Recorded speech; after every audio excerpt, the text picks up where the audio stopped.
Hey guys, it's Lady Lebanon coming to you from my car in the great state of Texas. Thank you for joining me today. I'm just going to get right into it today. Today's topic is stepping in and out of the alternate reality of the narcissist. So a lot of videos out there are going to recommend that you go no contact. But what do you do if you can't go no contact because the narcissist in your life works with you, or they are your mom, dad, sister, aunt, uncle, grandmother, what have you, or like myself, you happen to be co-parenting with that person? What do you do? So, unless this person is a real danger to you and you have grounds to get some sort of protective order or restraining order from them, or you're able to just be no contact, generally speaking, you'll have to end up dealing with this person at some point in the immediate future. So one of the weirdest things that I've encountered when it comes to communicating with and interacting with narcissists in my life is having to ready myself to step into what feels like a completely different dimension.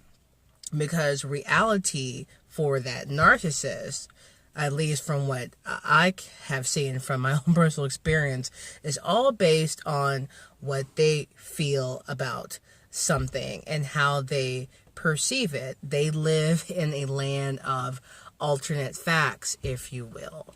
So when I have been in the presence of the narcissist in my life, I feel a weird shift mentally and in terms of energy.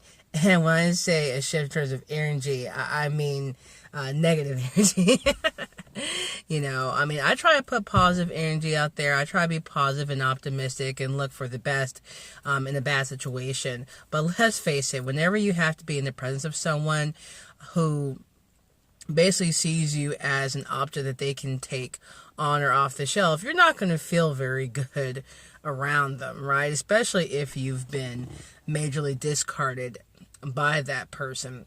But anyhow, whenever I'm in the presence of the ex-husband who I suspect to be pathologically narcissistic, I just feel a complete change in my reality. And I have to ready myself because I still get anxious when I have to be around him and his new wife, who I also suspect is pathologically narcissistic. And if she's not, she's definitely caught some fleas from her past. But anyway, it's weird because when I step back out and I'm to myself, I feel more like myself. Everything comes together and I move forward with my life again until such time as I have to meet up and interact with the ex-husband. And one of the things that really sealed the deal for me when it came to recognizing that I was dealing with someone who had some issues was when I witnessed him telling his then girlfriend, "You're going to accept this reality. You're going to accept this. We're going to do this. We're going to do that." Now, if I hadn't seen that, I wouldn't have known that he wasn't treating her any better. And I perhaps would have continued to think that there was something wrong with me. But when I saw that, it was clear to me that I was most definitely dealing with a narcissist, or at least someone with several traits of pathological narcissism.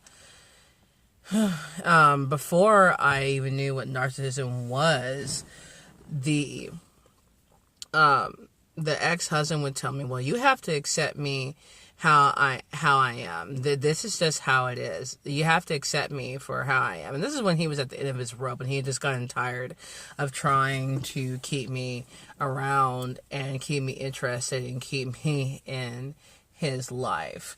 He would also tell me, or at least try to make me feel doubt in my own perception of things and question the questioning that I was doing for him. Again, whenever you interact with these people, it's like stepping into a different dimension and stepping and living in a completely different world. I find that when I'm in his world, it can be a little suffocating.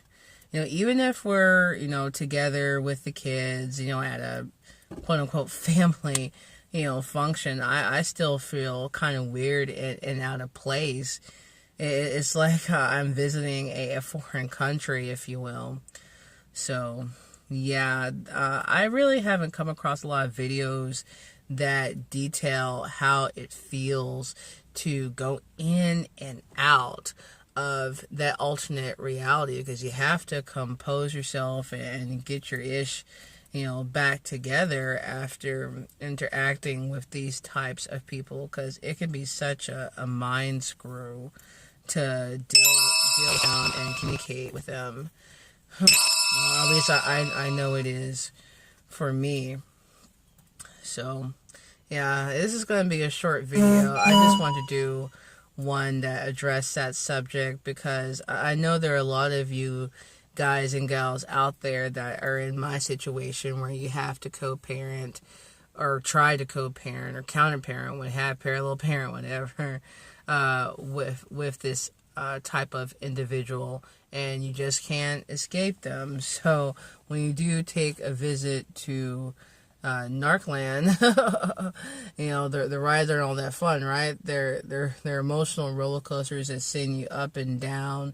You can never get a straight answer out of these people, and if you do, you can expect it to be a stretch of the truth, if not an outright lie. So, yeah, that's it for today. I'm going to go ahead and go inside and finish up my lunch.